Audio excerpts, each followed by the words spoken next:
Welcome to The Quizmakers, a podcast from Riddle.com. Join our weekly chat about all things quizzes, marketing, and everything in between. We'll speak with entrepreneurs and marketers to get their quiz secrets, plus share our story, the highs and the lows of scaling a successful startup since we launched way back in 2014. Okay, welcome everyone to this episode of The Quizmakers. I'm really excited to have as our guest in this episode, Laura Sagen. And Laura is just a bona fide quiz geek. She is doing something really incredible with her business, which I will let her talk about, but she is the founder and CEO of Hair Fuel. So I'm going to toss it over to you, Laura.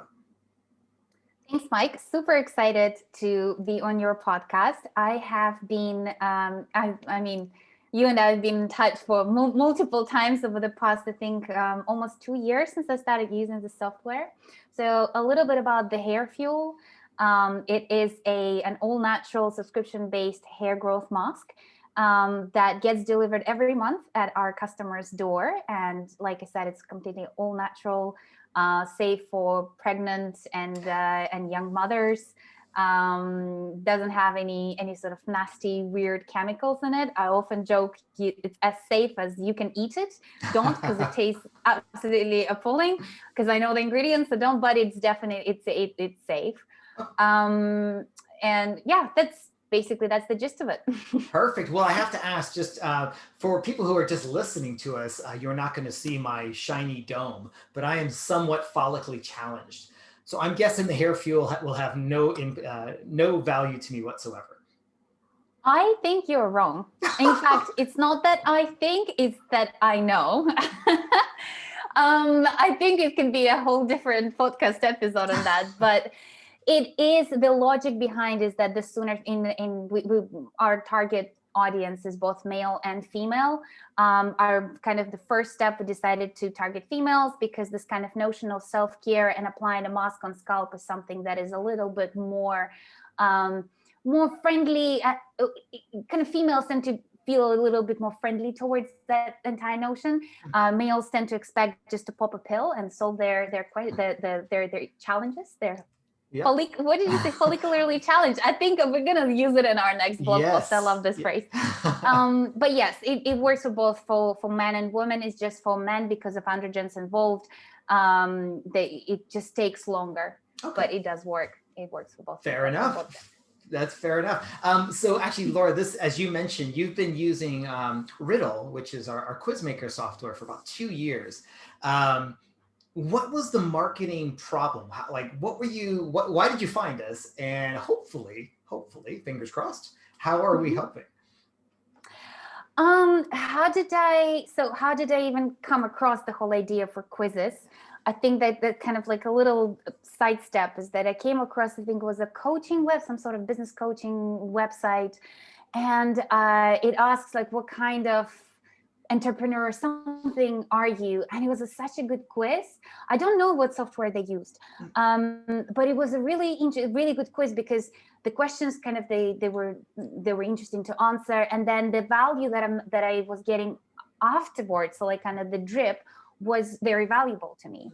And what also on the back of it, as I was working on launching the Hair Fuel at the time, I was like, I'm willingly giving so much information, not so much, but I'm willingly giving, information to that person, to that business, and then I'm getting value back. So that was a very interesting proposition because I'm a strong believer of providing value for people first, and then seeing, if it's the right value, then people will come back. They will ask more questions. They might buy your product. They might not. That's not necessarily the point at that stage. Mm-hmm. And how I found Riddle specifically, I think so. You might have to thank your SEO person because I googled different software. I think maybe it was one of the review websites. They review the software, and I was like, oh, they look pretty simple to implement, pretty straightforward.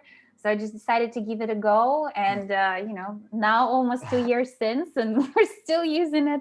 Perfect. No, well, this is one of the things I'm so happy with about Riddle. And just like yourself, starting with the hair fuel, I'm sure you've had customers from the very start.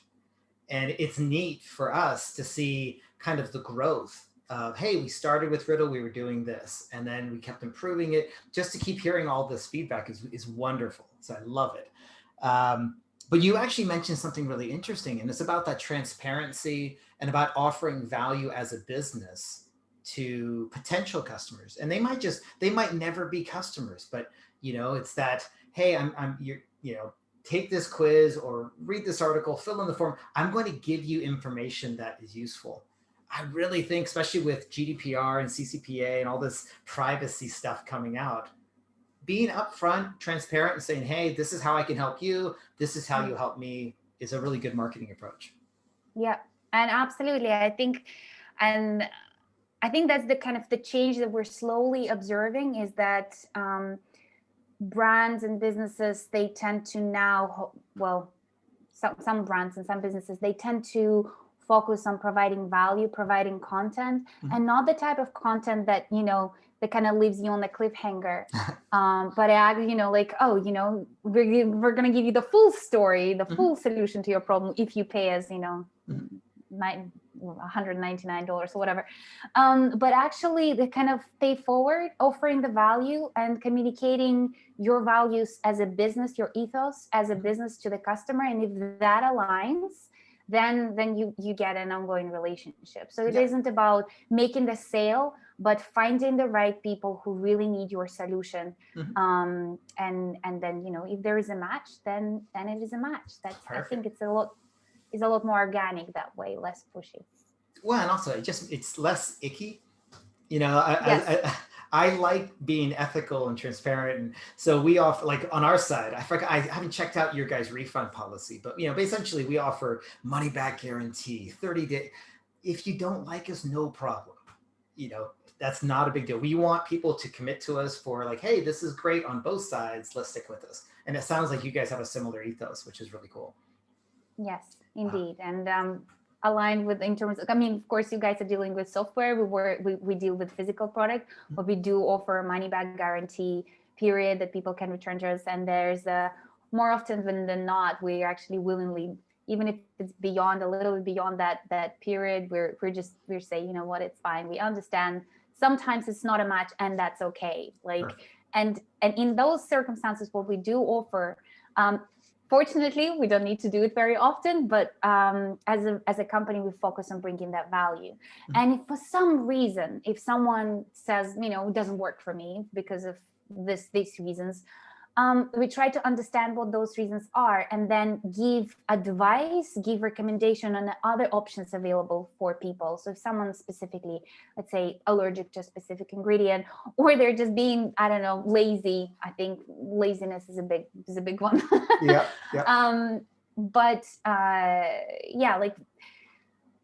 Going beyond and not focusing just on your sale, but focusing on what can you do for the customer? How can you help them how can you help them to solve their problem? And then focusing and coming from that space.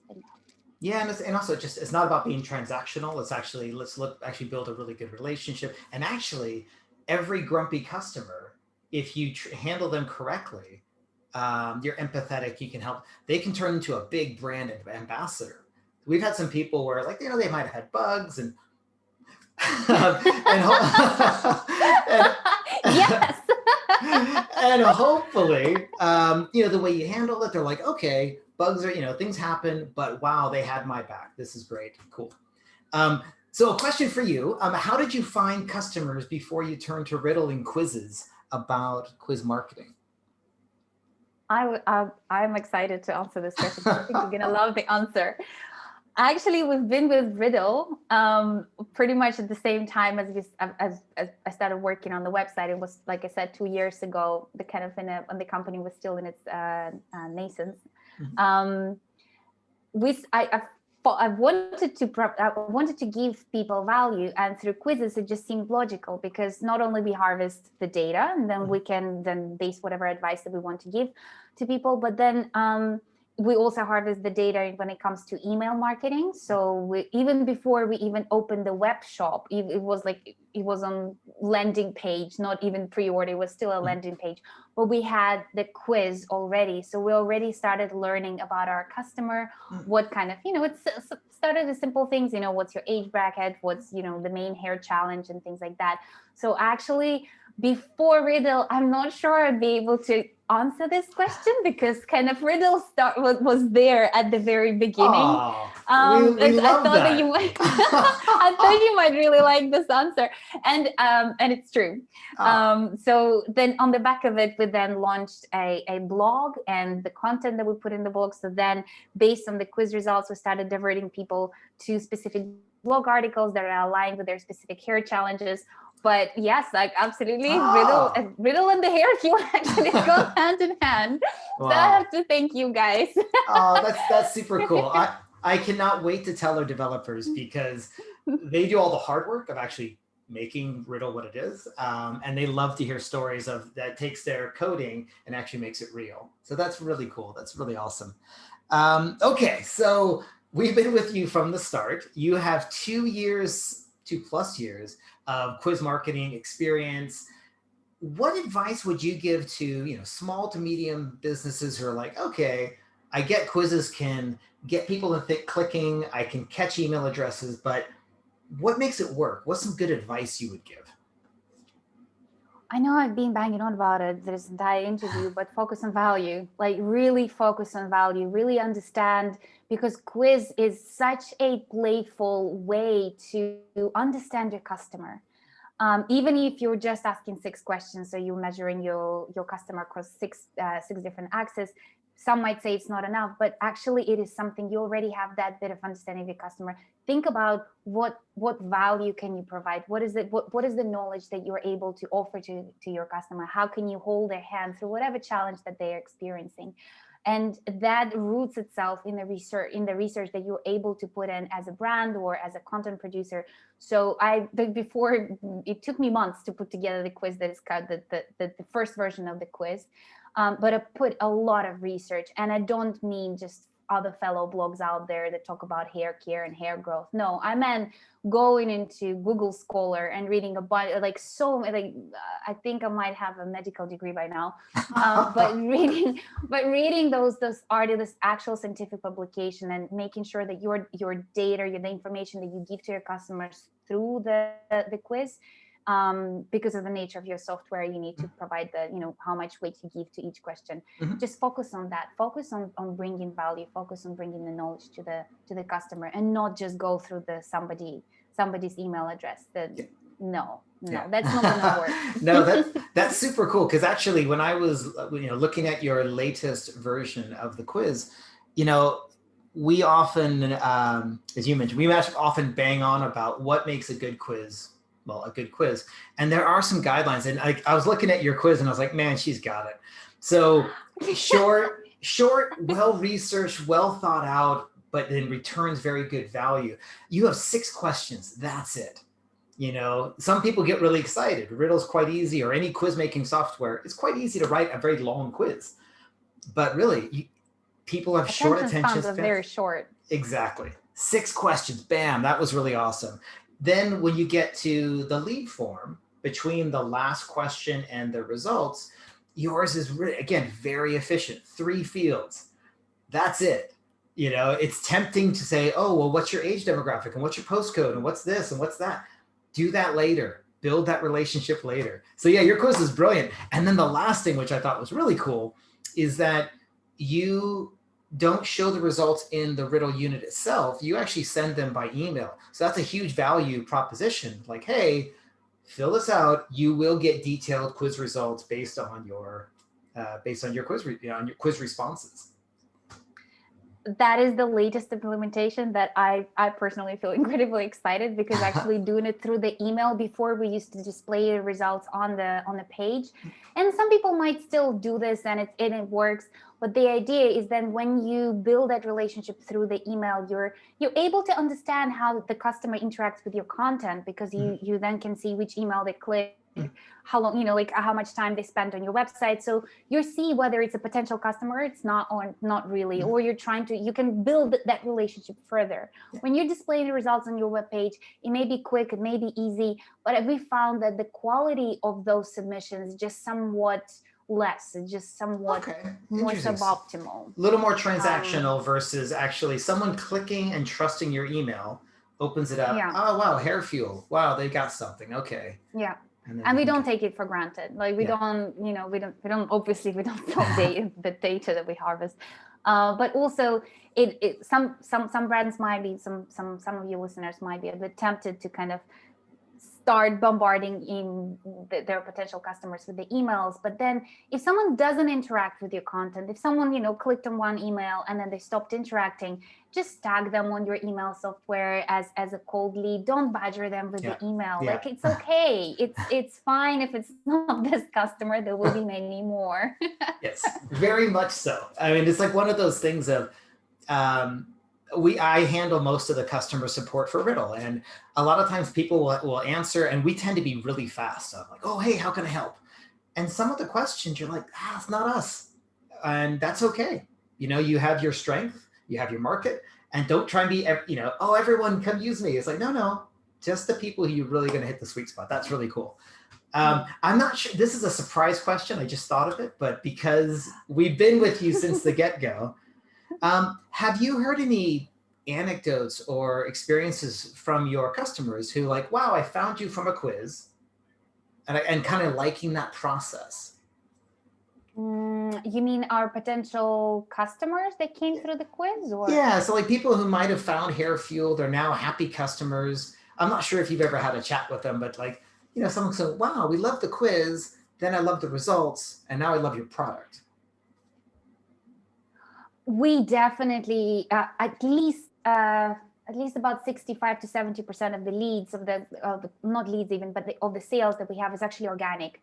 So I know we're beauty product and tends to be more paid marketing, but we focus on the value, so that's the result. And a big chunk of that is actually coming through the quiz, because what happens is that people submit, not through every blog article, but only relevant ones. We encourage people to complete this hair quiz, the hair oil recommendation that we give to people. And then obviously the number of this organic converts. Some people just subscribe for the newsletter, it's fine, and then they kind of they make a purchase. But more than half of them is actually coming through the quiz. And the feedback that we're getting is that the information that we share is real, it's useful, it roots itself in science, and it shines through. It shines through the language, it shines through the length of the emails. It's not like a quick paragraph of like, hey, buy a product, but like, no, this is the information, this is how you should approach it. So I wouldn't say necessarily that someone was like, oh my God, I'm so excited about the quiz itself, but the value that we were able to provide is just, it's so inherent to what we do that's one of the reasons. For another one is actually your customer support, which I feel really, really grateful. But it's one of the reasons why I recommend Riddle to I have a lot of inquiries and people asking me, what should I do? If I want to launch a business, what should I do? My number one response is get a quiz, start building your email list of subscribers. And by the way, this is the software that you absolutely should use. So that I think you should know that, and I think your listeners should know that I'm a big evangelist, or pardon me if I'm mispronouncing that. No. But yes, absolutely, that quiz helps. This is more awesome. Than helps. So our listeners, this is like probably like, I love doing these podcasts, but I'm just beaming here because it's wonderful to hear this feedback, and also how we're solving a problem for you, which is brilliant. That's super cool. Okay, so we try and keep these short, but we're failing miserably. So we'll try again. But what is, as a business owner, as an entrepreneur, what's a kind of a failure that you're like, we fail all the time at Riddle. What's one of your failures and something you learned from? So just like yourselves, I fail most days. There's some sort of, either have not achieved the goal that I thought I was going to achieve. That I think I can tell you about the recent big failure that happened. We were, and some people might challenge it as being a failure, but we sold out. So our product has sold out. On one side, it's like, great, your product is so popular, it's sold out. It's not such great news if you're in the middle of pandemic, and you're just fledgling startup. So that was a logistics failure. And there are a number of moving ingredients to that. I couldn't exactly say like this thing that went wrong and we have to blame that. And approaching failure from the blame perspective isn't going to help you as an entrepreneur. Right. The key thing that you mentioned here is that what is the lesson? And our biggest lessons from it was that we can survive this, because what happened is that we've relaunched and our email list that was instrumental in that. We stopped all our marketing, all our paid marketing channels, like the little ones we were running on the side. And then we decided to just go really heavy on our email list and advertise our sold out pre-sale campaign. And what we saw was incredible, because people trusted our brand enough to prepay for the product it's an affordable luxury type of product, so it's not cheap. They were willing to prepay for the product and they were willing to wait for it. And our existing customers were also so incredibly understanding, and they were really grateful about the transparency that involved, because we shared the videos, we shared the photos from the production line. Every week I would send an update to say, we don't know the exact date, but this is the estimate. And as I was getting the updates from our manufacturers, that's what I've been sharing with the people, with our customers and our subscribers as well. So on one hand, yes, it was a failure, like literally logistics fail, supply chain failure. And on the other hand, it was the biggest lesson, really, biggest lesson of second half of 2020 for sure. Nice. Well, that's fantastic. And I don't speak Chinese for all of our listeners, but I did read somewhere where they said crisis and in Mandarin, crisis and opportunity, I think is two different ways of the same word. But basically, it is one of those things where you turned. I've heard that. Yeah, you took a crisis, but you said, you know what? If I keep, being really proactive, transparent, saying, hey guys, we do the same thing. Like we've had server outages, and back when we started, by just being really upfront, hey guys, this is what's happening. We're on it. We're fixing it. It's actually a chance to turn things around and to say, wow, this company is worthy of my trust and worthy of my patronage, which is really cool. Yeah. So congratulations. Absolutely. Okay, we're going to wrap things up because, man, you are easy to talk to, but this podcast is running too long. We always end this on I would say a negative, but hopefully a funny note. Okay. What is your biggest pet peeve, your biggest annoyance, things that drive you crazy? Okay, like I said, another episode of things that drive me crazy. I think laziness. Laziness in resolving your issues, or laziness to try and find out the answer for yourself, laziness to just the lack of proactivity. Mm-hmm. I think that is my biggest pet peeve. At least like when I'm dealing with people, I really like seeing that there was some effort that people has put through to help themselves. And then on the base of that, they also may be able through the process find out and resolve the problem. But at least that initial act, yes, it's something that annoys me, and unfortunately something that happens almost every day, if not every day. That's fair enough. So I'm guessing from a TV perspective, Homer Simpson is probably not your favorite character. You know what? Funny you mentioned that. I have never really followed this series, so I think I think that's because of that. I mean, like, of course, I've watched some of the episodes, but I think whenever I would look at him, it would just be such a frustrating experience. It's like your life could be so much better. I cannot. Like, I just no, I can't watch it. Fair enough. Well, Laura, I'm not surprised by this because, and I'm going to probably make you blush, but so for our listeners, Laura has 3 degrees. You can tell she's a go-getter, and like you started your own business, and you don't, pardon my French, take any crap, which is awesome. So no, a lovely having you on this on for our podcast. Thank you so much for this and all your kind words about quizzes and Riddle in general. So Hopefully thank you. some of the leads that you get from me as well. I'm really hoping. I can't wait to tell our team about it. That's amazing. So thank you so much. And Thank you and your team. I'm really grateful for that. Oh, perfect. Well, we will see. I'm sure we'll be chatting on support chat going forward. So that's awesome. Yes, very likely. I'm looking forward to that. Perfect. Thank you, Laura. Thanks again for listening to this episode of The Quizmakers. And don't forget, check out Riddle.com. We're the quizmaker used by the BBC, Shopify, and thousands of other companies worldwide. Our quizzes are fully accessible and they're GDPR compliant. So try our free, full-featured trial for 14 days, no pesky credit card required. And until next time, happy riddling.